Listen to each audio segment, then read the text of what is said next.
بسم اللہ الرحمن الرحیم صلی اللہ علیہ وسلم۔ السلام علیکم ورحمۃ اللہ وبرکاتہ۔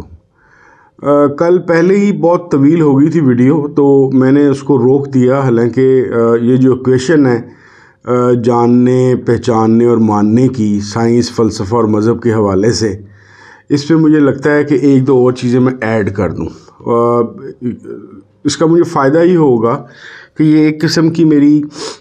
اپنی تھاٹس اب تک کی ڈاکومنٹ بھی ہو جائیں گی، اور شیئرنگ آف نالج کی وجہ سے تھوڑا سا شاید مجھے فیڈ بیک ملے، جس میں مجھے مزید بہتر ریسرچ کرنے کا موقع ملے۔ بہت سارے مضامین اس میں ایڈ بھی کر سکتے ہیں، لیکن ایک تو مجھے ایج یہ ہے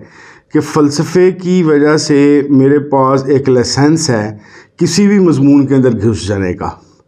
نہیں کہ میں فلاسفی آف لگا کے لاء کے اندر چلا جاؤں، ہسٹری کے اندر چلا جاؤں، بایولوجی کے اندر چلا جاؤں، ڈفرینٹ سائنسز کے اندر چلا جاؤں، سوشل سائنسز کے اندر چلا جاؤں، کسی میں بھی جا سکتا ہوں۔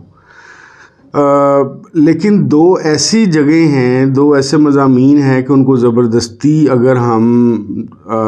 مکمل طور پہ فلسفے میں شامل نہ کریں، شامل تو وہ رہیں گے لیکن مکمل طور پہ نہ شامل کریں تو بہتر ہے۔ ایک تو آرٹ ہے، جس پہ آج میں بات نہیں کروں گا، کیونکہ آرٹ ایک ایسا موضوع ہے جس کی وجہ سے جو ان سا نالج کی گین کا اور سپریڈ کا ہے، وہ ایک باقاعدہ ایک انڈیپینڈنٹ بہت بڑا مضمون ہے بذات خود۔ دوسرا مضمون جو ان سا ہے، جس کو میرے خیال کے مطابق ٹچ کرنا بڑا ضروری ہے فلسفے، سائنس اور مذہب کی بات کرتے ہوئے، تاریخ کا ہے۔ تاریخ کو میں علیحدہ اس لیے لے رہا ہوں کہ تاریخ ایک ایسا مضمون ہے کہ ایک تو جو تاریخ کے اپنے اساتذہ ہیں اور طالب علم ہیں، وہ اس کو ایک انڈیپینڈنٹ سبجیکٹ کے طور پر لے کر آنا چاہتے ہیں، یعنی کہ وہ یہ چاہتے ہیں کہ نہ اس کو آرٹس میں رکھا جائے، نہ سوشل سائنسز میں رکھا جائے، نہ سائنس میں رکھا جائے، بلکہ جس طریقے سے فلسفہ، سائنس، سوشل سائنسز اور آرٹس ہوتے ہیں، اسی طریقے سے ایک اور انڈیپینڈنٹ مضمون ہو تاریخ کا۔ اور یہ جاننا اور تاریخ کے متعلق علم رکھنا، آگے جب جا کے میں بات کروں گا تو تھوڑا بہتر ایکسپلین کر سکوں گا، وہ بہت ضروری ہے۔ کیونکہ اصل میں ڈاکٹر شفیق کا کہنا بالکل صحیح ہے کہ ہم جو بھی مضمون پڑھ رہے ہوں، چاہے وہ سائنسز کا ہو، سوشل سائنسز کا ہو، فلسفے کا ہو، تو ہم ایک قسم کی اس کی تاریخ ہی پڑھ رہے ہوتے ہیں، ہسٹری ہی ہوتی ہے اس کی۔ وہ میرا جو ان سے تاریخ کے ساتھ جو باقاعدہ نالج سے پہلے ایک جو پری انٹروڈکشن ہے، وہ اللہ بھلا کرے میری امی کا، وہ ہمیں بچپن میں اکثر میوزیم لے کے جایا کرتی تھی۔ گو کہ میوزیم کے اندر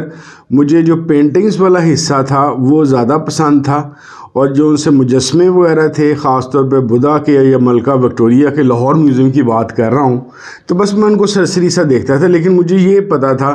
کہ ایک کرنٹ ورلڈ ہوتا ہے اور ایک اولڈ ورلڈ ہوتا ہے، اس میں ایشینٹ کے ٹرم کے ساتھ بہت زیادہ متعارف نہیں تھا۔ پھر اس کو ان ڈیٹیل کا مجھے پتہ چلا کہ اب 22-23 سال کی عمر میں نے مقابلے کا امتحان پاس کیا، تو اس میں نے جو دو مضمون رکھے، ایک انڈین فلسفی تھی، ایک اسلامک فلسفی، انڈین ہسٹری تھی، ایک اسلامک ہسٹری تھی۔ تو ان دو کو مجھے بڑا ڈیٹیل میں سال 1.5 سال پڑھنے کا موقع ملا۔ کچھ پیپر کی ریکوائرمنٹ تھی اور کچھ مجھے دلچسپی اتنی ہوئی کہ میں اس کو پڑھتا گیا۔ خاص طور پہ جو اسلامک ہسٹری تھی، اس کا مجھے ابھی تک یاد ہے کہ جب میں مختلف کتابوں کے اندر مختلف پیریڈز کو پڑھتا تھا، تو میرے لیے تب بھی بڑی حیرت اور پریشانی کی بات ہوتی تھی۔ ہماری تاریخ کے اندر مجھے زیادہ تر، چاہے وہ عباسی خلفاء کہہ لیں یا سلطان کہہ لیں یا بادشاہ کہہ لیں یا بنو امیہ کا کہہ لیں، تو اس کے اندر مجھے زیادہ تر عیاشی ہی نظر آتی تھی، بالکل اس طرح جس طرح محمد بن قاسم صاحب کو میں بھی بڑے عرصے تک ہیرو ہی سمجھتا رہا ہوں۔ لیکن جب مجھے اس زمانے میں بھی یہ بات 22-23 سال کی عمر میں جب یہ پتہ چلا کہ جس خلیفہ نے ان کو ایک مظلوم عورت کی مدد کے لیے بھیجا تھا، ان کی پرسنل لائف کیا تھی، تو مجھے بات سمجھ نہیں آئی تھی اس بات کی کہ اس قسم کی نان اسلامک لائف گزارنے والا اور اتنے بڑے حرم کا مالک، اس کو کسی عورت کے ہونے پہ، ظلم پہ کس طرح سے کوئی مسئلہ تھا۔ خیر، بات بتا رہا تھا کہ اس طرح سے میرا تاریخ کے متعلق تھوڑا سا تعارف ہو گیا۔ ہسٹری آف آئیڈیاز جب ایم فل میں پڑھا یا ڈاکٹر شفیق کے ساتھ لیکس لیک ہوئی تو ایک ڈفرینٹ پرسپیکٹیو آ گیا. تو خیر لب لباب مجھے یہ پتہ چلا کہ تاریخ جو ان سی ہے وہ ہمیں مختلف طریقے سے سکھا رہی ہے. میرے کتاب جو 51 ہے اس میں میں نے تاریخ پہ ایک اپنا مضمون بھی لکھا ہوا ہے جو بس لکھا گیا ہے, اور میرے لیے بڑی حیرت اور خوشی کی بات ہے کہ بہت سارے جو تاریخ کے اساتذہ اور طالب علم ہیں ان کے خیال میں وہ ٹیکنیکلی بڑا اچھا مضمون ہے, حالانکہ میں نے باقاعدہ کوئی ایم اے یا بی اے کے اندر ہسٹری نہیں پڑھی ہوئی. تو بات کرتے ہیں کہ جاننے پہچاننے اور ماننے میں اور مذہب اور سائنس اور فلسفے کی یہ ساری جو روداد ہے اس کے اندر تاریخ کیا کرتی ہے. آج ایک دوست نے میدان میں بڑی اچھی بات لکھی. اس نے کہا کہ جی تاریخ بھی تو کوئی بندہ ہی لکھ رہا ہوتا ہے نا, تو وہ اس کو جو چیزیں پسند ہوتی ہوں گی وہ لکھ لیتا ہوگا, جو بری لگتی ہوں گی وہ چھوڑ دیتا ہوگا. اس طرح کے سوال میرے ذہن میں بھی آتے ہیں. میں بھی اکثر اپنے استاد محترم سے یہ بات پوچھتا رہتا ہوں کہ کیا کرائٹیریا ہوتا ہے, کس طرح سے پتہ چلتا ہے کہ سلیکشن آف واقعات کیسے ہو رہی ہے. اور تاریخ کو جاننا اس لیے ضروری ہے کہ خاص طور پہ چاہے وہ مذہب ہو چاہے وہ سائنس ہو. جس طرح سے سائنس کے متعلق مجھے جب میں نے تاریخ پڑھ لی 16ویں 17ویں 18ویں 20ویں صدی کی, اور مجھے یہ پتہ چل گیا کہ یہ صرف کوئی کافر بنانے کا کوئی ازم نہیں تھا, بلکہ آپ نئے علوم کی ترویج کے لیے بعض چیزوں کے اندر سے ہمیں اسپرچویلٹی یا اسپرچول کنسیپٹس کو نکالنا ضروری تھا. تو یہ اس دور ادوار کی تاریخ نے مجھے یہ بتایا کہ اس طرح کا ماحول یا اس طرح کے واقعات جنم دے رہے تھے جس کی وجہ سے سائنسز اور فلسفے کے اس قسم کے مضامین جو سے تھے وہ اوپر ابھر کے آئے. تو اس وجہ سے تاریخ کا علم آپ کا وہ ماحول ہے جس کی وجہ سے آپ کو جزیات کے متعلق علم حاصل ہونا شروع ہوتا ہے. اچھا, جہاں تک بات رہے گی کہ کون سی بات صحیح ہے کون سی غلط ہے, تو یہ صرف کوئی موڈ ڈپینڈنٹ نہیں ہوتا تاریخ کے اندر, یا پسند ناپسند کا معاملہ نہیں ہوتا. بہت سارے جو سی ٹولز ہیں ہسٹورینز کے پاس جس کے تحت وہ سچ کو جھوٹ سے اور حقیقت کو جو سی ہے وہ غلط بیانی سے علیحدہ کرنے کے کافی حد تک قابل ہو جاتے ہیں. 100% تو کسی چیز میں نہیں ہے, لیکن ایسا نہیں ہے کہ جس کا جو دل چاہے ہسٹری تھوپ دے. ہاں, ہسٹری تھوپی صرف اس صورت میں جا سکتی ہے جو جیسے ہمارے جیسے ملک کے اندر ہے, خاص طور پہ جو مذہبی ہسٹری ہے یا فلسفے کی یا سائنس کی بھی ہسٹری کا مسئلہ ہے, لیکن زیادہ مذہبی ہسٹری کا مطلب یہ ہے کہ یہ سننے کے یا شخصیت پسند لوگ ہیں کہ کسی خاص شخصیت نے اگر کوئی تاریخی واقعہ یا تاریخ کا کوئی چیز ان کو سنا دی ہے تو نہ انہوں نے کوئی کتاب پڑھنی ہے نہ انہوں نے کوئی تحقیق کرنی ہے, انہوں نے منوان اس کو مان لینا. میری طبیعت میں جو بغاوت اور بدتمیزی تھی اس نے مجھے فائدہ یہ دیا کہ میں ہر چیز کو سوال کرنے کے قابل شروع سے ہی تھا. تو پہلی بات تو یہ ہے کہ تاریخ کو جج کرنے کے ٹولز ہیں, جیسے گرامر کا ہرمنیٹکس کا جو ایک طریقہ کار ہے, اس کے ذریعے سے جو بائبل کا ٹیکسٹ ہے اس کے متعلق پتہ چل جاتا ہے کہ یار کون سی چیز بعد میں لپیٹے میں لکھی گئی ہے, کون سی اصل تھی, ان واقعات کا آپس میں ریلیشن شپ کیا تھا. تو تاریخ ایک ایسی چیز بن جائے گی کہ جو آپ کو روٹ سے متعارف کرا دے گی. آپ کو یہ پتہ چل جائے گا کہ کس زمانے میں کیا ماحول تھا, کیا سیاسی حالات تھے, کیا ریلیجس بلیفز تھے, کیسا رہن سہن تھا جس کی وجہ سے مخصوص واقعات نے جنم لیا. جب تک آپ کو یہ نہیں پتہ چلے گا کہ لوگوں کے عقائد, رسم و رواج اور سیاست کے اوپر کس ماحول اور کس چیز کا اثرات تھے, آپ تب تک اس واقعے کو نہیں سمجھ سکتے. تو ایک تو یہ وجہ ہو گئی کہ اگر آپ نے فلسفے, سائنس اور مذہب کو جاننا ہے تو تاریخ کا ایک بنیادی علم یا تاریخ نویسی یا ہسٹوریسٹی جس کو کہتے ہیں اس کا آپ کو بیسک سٹرکچر آپ کو ضرور پتہ ہونا چاہیے، تاکہ کوئی کتاب پڑھتے ہوئے آپ کے ذہن کے اندر صرف اور صرف سمن بکمن امجن والا حالات نہ ہوں، آپ چیزوں کی ججمنٹ کر کے ان کے اوپر رائے بنا سکیں، ورنہ صرف اور صرف آپ لائی لگ سے بن جائیں گے۔ اچھا، اس کا ایک اور رخ بھی ہے جو جاننا اور سمجھنا بہت ہی ضروری ہے، کیونکہ اس کے اوپر میں بھی بڑی دیر لڑکا رہا ہوں، اور ابھی بھی اچھا یہ جتنی باتیں میں تاریخی حوالوں سے کر رہا ہوں یہ سارے کے سارے میرے لیے ریزالوڈ کیسز نہیں ہیں، جاننے پہچاننے ماننے کے فارمولہ طے نہیں ہوا۔ میں کسی بھی چیز کا اس لیے ماہر اس لیے نہیں ہوں کہ میں آپ لوگوں کے ساتھ اپنی تحقیق اور اپنی تلاش کو شیئر کر رہا ہوں، میں خدا نہ خواستہ کسی کو گائیڈ وغیرہ نہیں کر رہا۔ اچھا، وہ کیا چیز تھی جس کی وجہ سے بڑی پریشانی تھی؟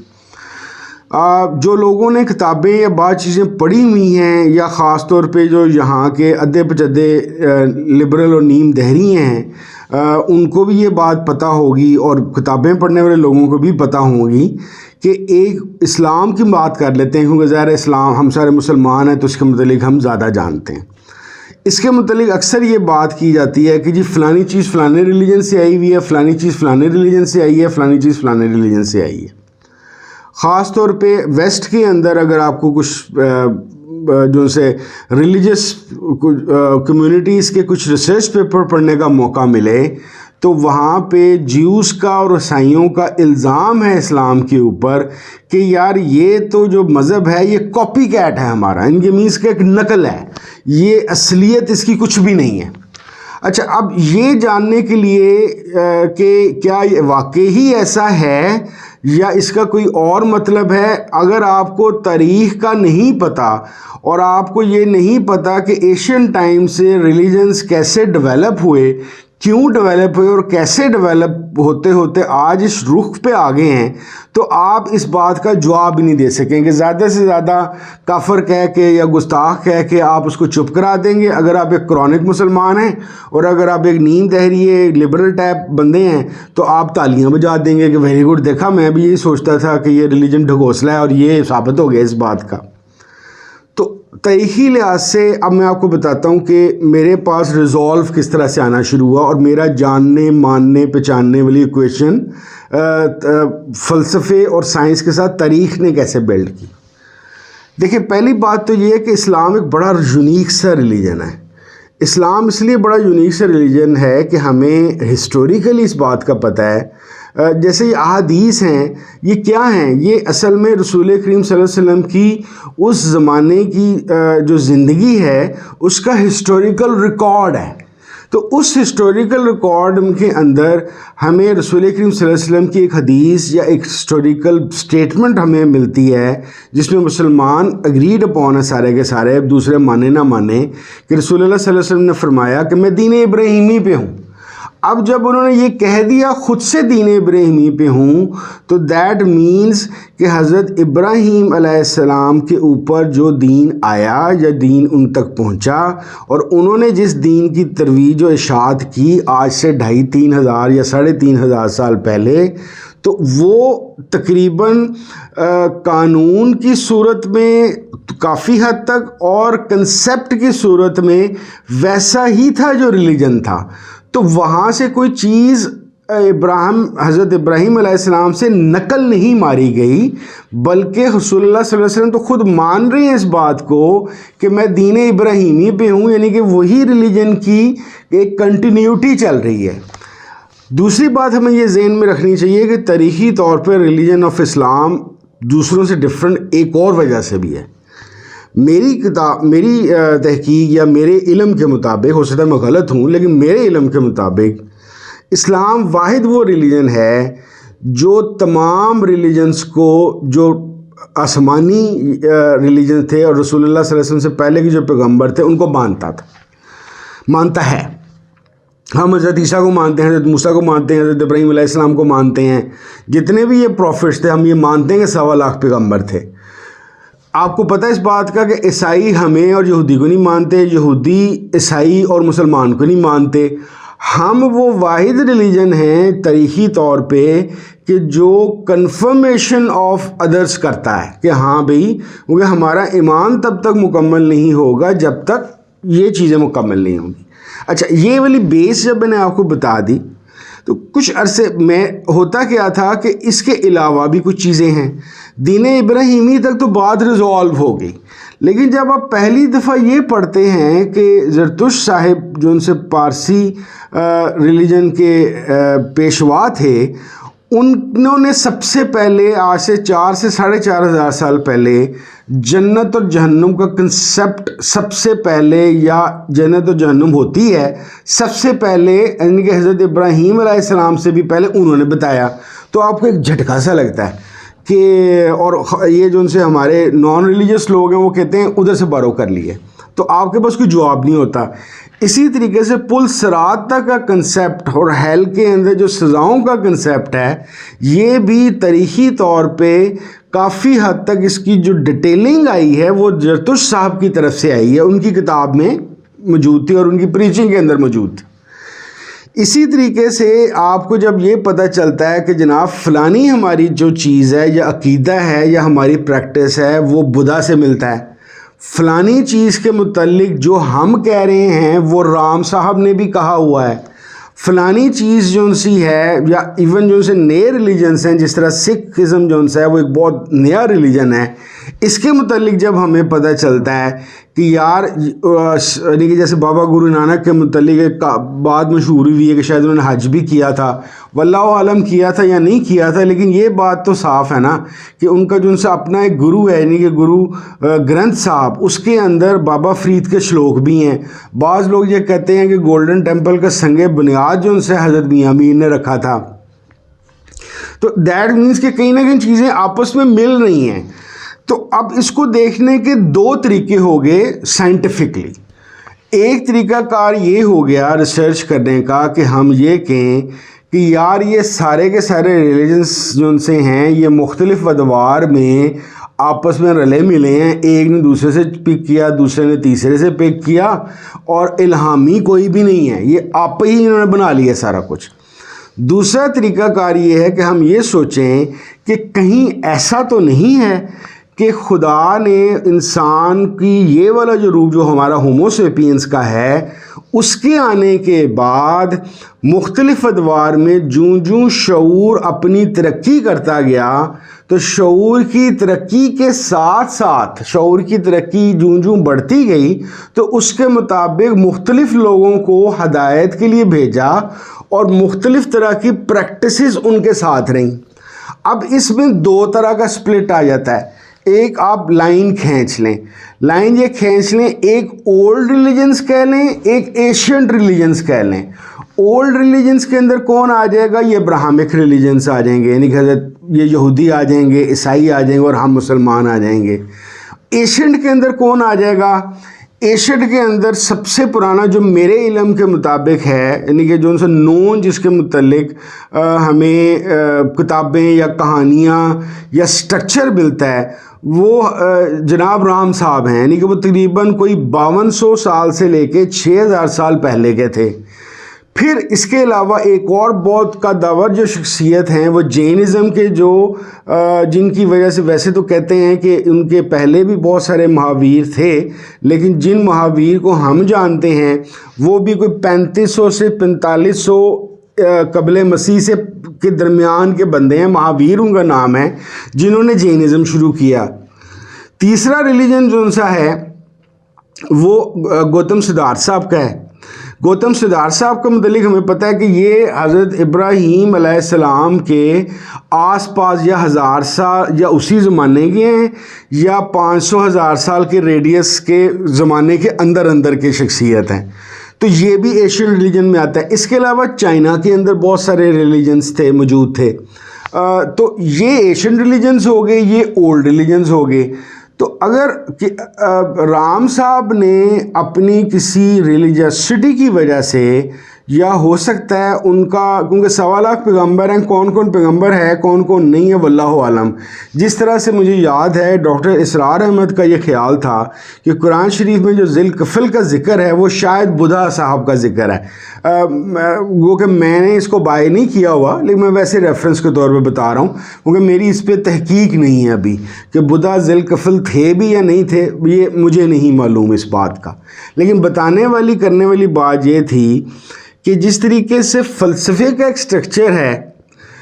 سائنس کا ایک سٹرکچر ہے، مذہب کا ایک سٹرکچر ہے، تو تاریخ کے سٹرکچر کے تحت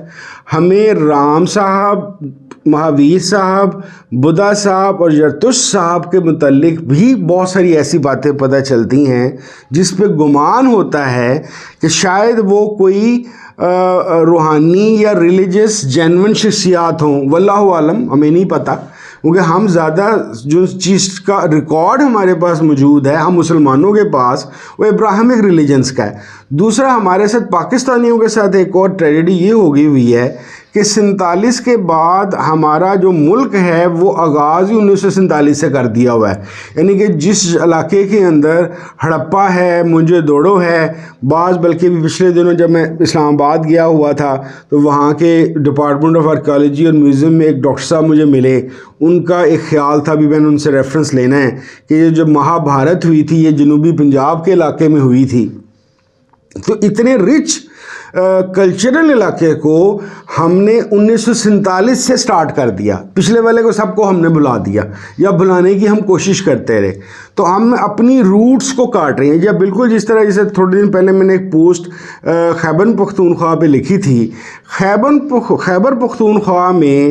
بدھزم کی جتنی سائٹس ہیں اور جتنی عبادت گاہیں ہیں اور تربیت گاہیں ہیں، آپ خیبر پختونخوا کی تاریخ میں سے بدھ ازم کیسے نکال سکتے ہیں؟ چاہے ہم آج مسلمان ہو گئے، لیکن جو بدھا کا ایک وہاں پہ اور اس کے بعد آنے والے بعض بادشاہوں کا بدھ ازم کی ترویج اور اشاعت کے لیے جو کنٹریبیوشن ہے تاریخی طور پہ، جس کو ہم صرف کتابوں کی صورت میں نہیں جانتے بلکہ اس کی ریمینز موجود ہیں ہمارے سامنے،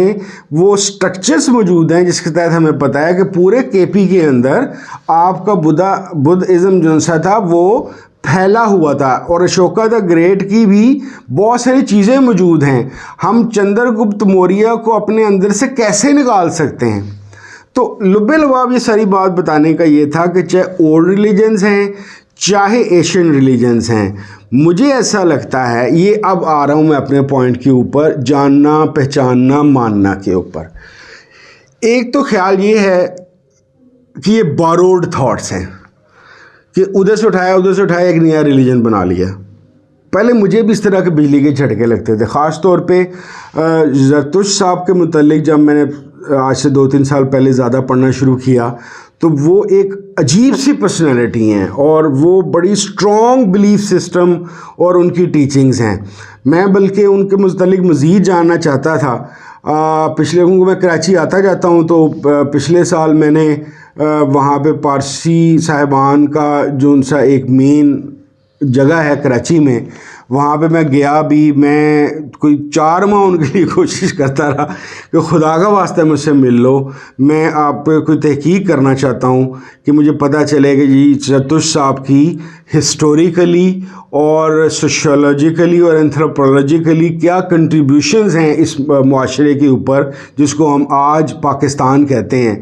لیکن پتہ نہیں کیوں وہ میری شکل سے ڈر گئے یا مجھے پسند نہیں آئی میری شکل ان کو. تو میں بڑے فون کرتا رہا، انہوں نے مجھے فارغ کر دیا، مجھے لفٹ نہیں کرا رہے. تو اللہ کرے وہ مجھے لفٹ کرا دیں. اور اگر یہ سن رہے ہیں تو یقین کریں میں آپ لوگوں کو مسلمان بنانے کے لیے نہیں آ رہا، نہ کوئی اور میرا مقصد ہے، صرف ایک تحقیق کا مطلب ہے اور کچھ بھی نہیں ہے. تو بات میں کہہ رہا تھا کہ یہ ایک بوروڈ تھاٹس ہوگی. دوسرا یہ ہے مجھے میرا جس کی وجہ سے میں تھوڑا سا ٹھنڈا ہونا شروع ہوں اس چیز کے اوپر، وہ اس طرح سے میرے ذہن میں شروع ہوئی ہے. آپ دوستوں کو میں بتاتا ہوں کہ مجھے ایسا لگتا ہے کہ اللہ کریم کی ترتیب یہ ہے کہ وہ ایک چیز یا سچویشن یا ایک انوائرمنٹ ڈیولپ کرتے ہیں.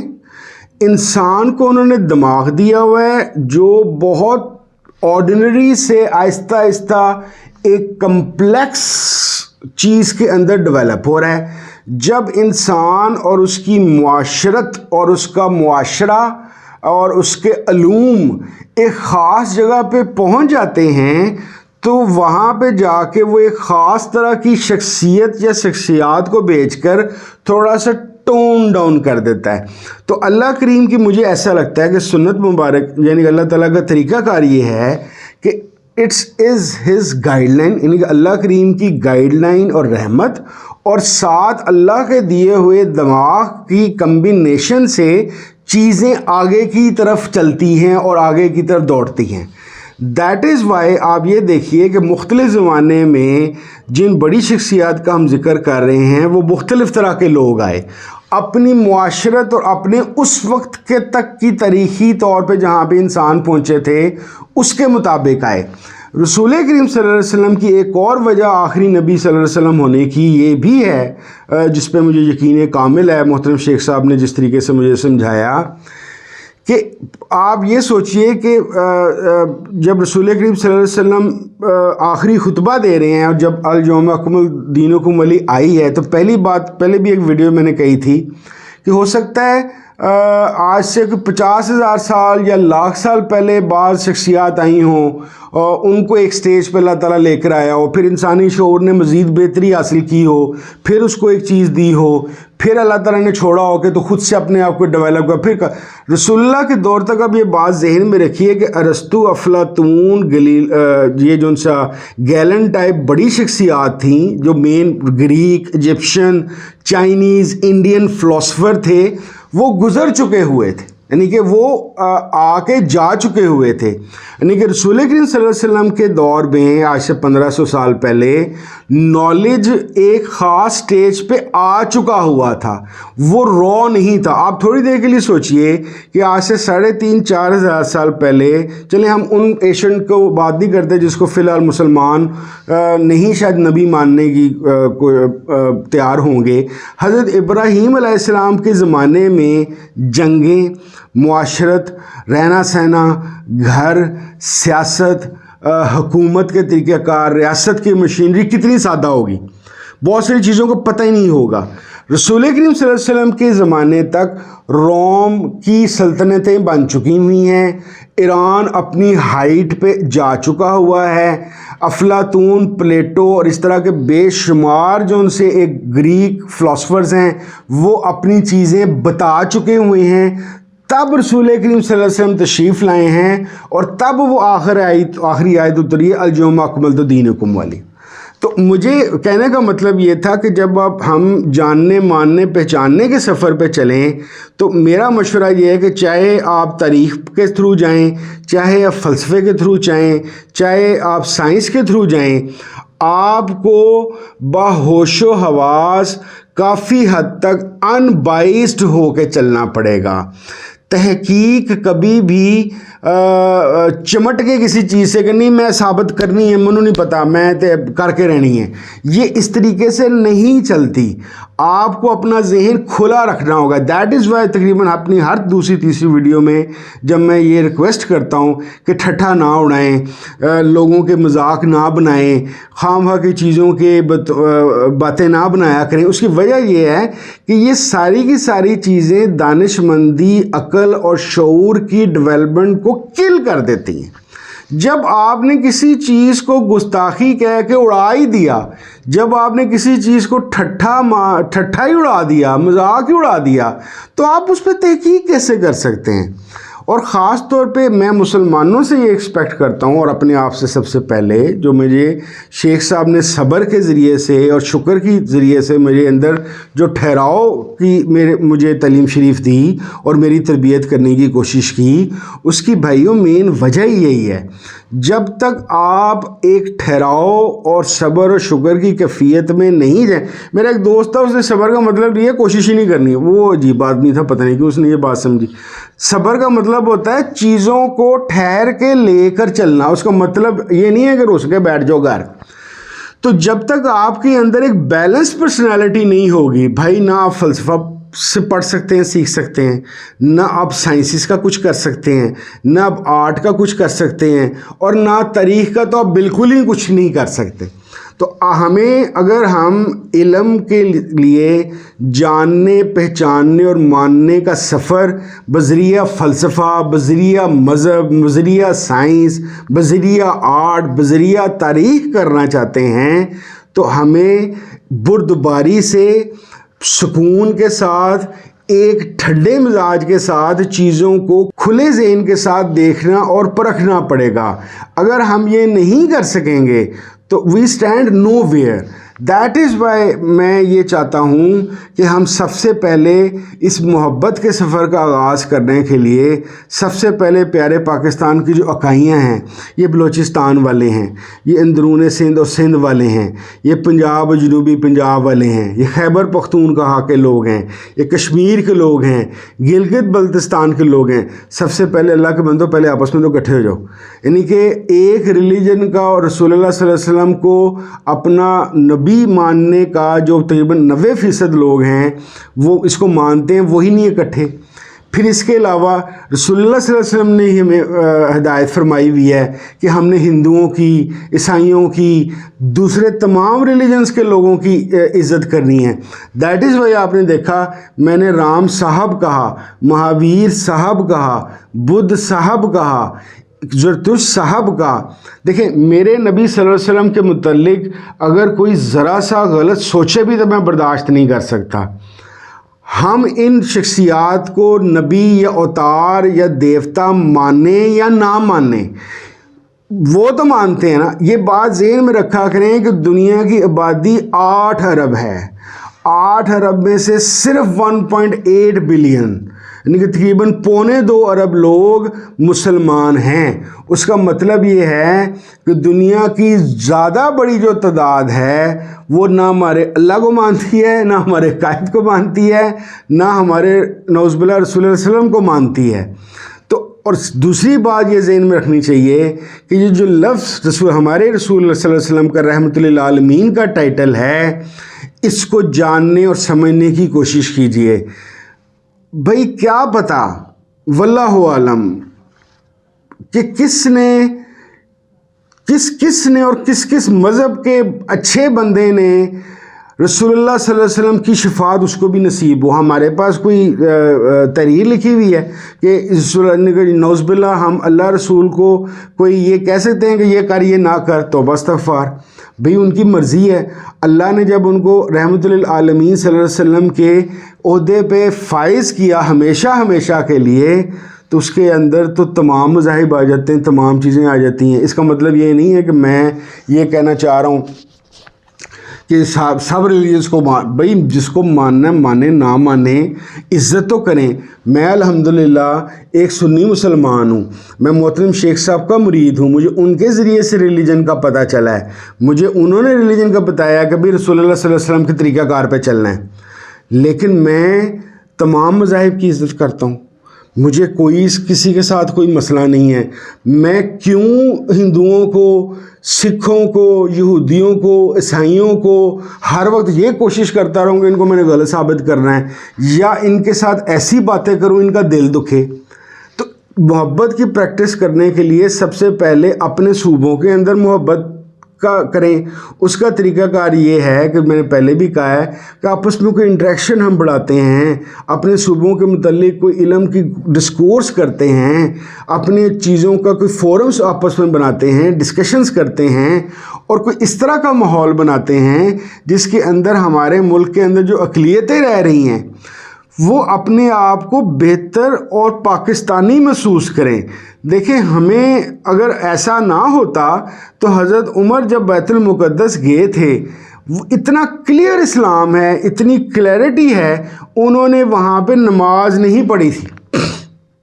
کہ اگر میں نے پڑھ لی تو یہاں پہ مسلمان کل کو پتہ نہیں کیا کریں گے اور کیا عبادت گاہ اپنی بنا لیں گے۔ تو اگر انہوں نے ہر چیز کو بتی توڑ ایسے ہی کوئی کنسیپٹ ہوتے تو نعوذ باللہ استغفار و یہودیوں کی عبادت گاہ کو توڑ کے وہاں پہ مسجد بناتے، کیا انہوں نے؟ نہیں کیا۔ ہم نے اپنے ریلیجن کو لے کے چلنا ہے، جس میں سب سے بڑی چیز یہ ہے کہ ہمارے رسول اللہ صلی اللہ علیہ وسلم کا طریقہ کار ہے خوش اخلاقی اور محبت۔ ہمیں یہ دیکھنا ہے کہ کیا ہم دوسروں سے محبت کر رہے ہیں۔ اسلام کا یہی آپ کا اگر کنسیپٹ ہے تو آپ کے لیے سائنس اور فلسفے میں چلنا آسان ہو جائے گا. آپ اگر مسلمان ہو کے بھی آپ نے سائنس اور فلسفے میں بائسڈ رہنا ہے تو آپ میں اور ایک کسی جاہل لبرل یا نیم دہریے یا دہریے میں پھر فرق کیا ہوا؟ تو میری درخواست یہ ہے کہ ہمیں چاہیے کہ محبت اور علم کے ذریعے سے اپنے شعور کو دیکھیں. اگر ہم نے یہ نہ کیا تو انسانی دماغ تو ڈیولپ ہو رہا ہے. ہم نے مثال کے طور پہ بہت سارے ملکوں کے ساتھ اپنے تعلقات بہتر نہ بھی کیے تو ایک بات یاد رکھیے کہ جو آج کی ٹیکنالوجی ہے اس ٹیکنالوجی کے تھرو جو بارڈرز ہیں وہ تو ویسے ہی سافٹ ہو گئے ہوئے ہیں. جو امریکہ بیٹھا ہے اس کو انڈیا کا پتہ ہے, جو انڈیا بیٹھا ہے اس کو پاکستانی کا پتہ ہے. یہ سارے آپس میں سوشل میڈیا کے تھرو انٹریکٹ کرنا شروع ہو گئے ہیں. تو ان کو نفرت خدا کا واسطہ نہ سکھائیے, ان کے ساتھ ان کو اچھا سلوک سکھائیے, ان کو جینون سائنسز اور فلسفے, تاریخ اور آرٹ کے اوپر لگائیے تاکہ نہ ہم اپنی مذہب کے لیے بدنامی کا باعث بنیں اور نہ اپنے ملک کے لیے بدنامی کا باعث بنیں. بہت شکریہ. السلام علیکم ورحمۃ اللہ وبرکاتہ.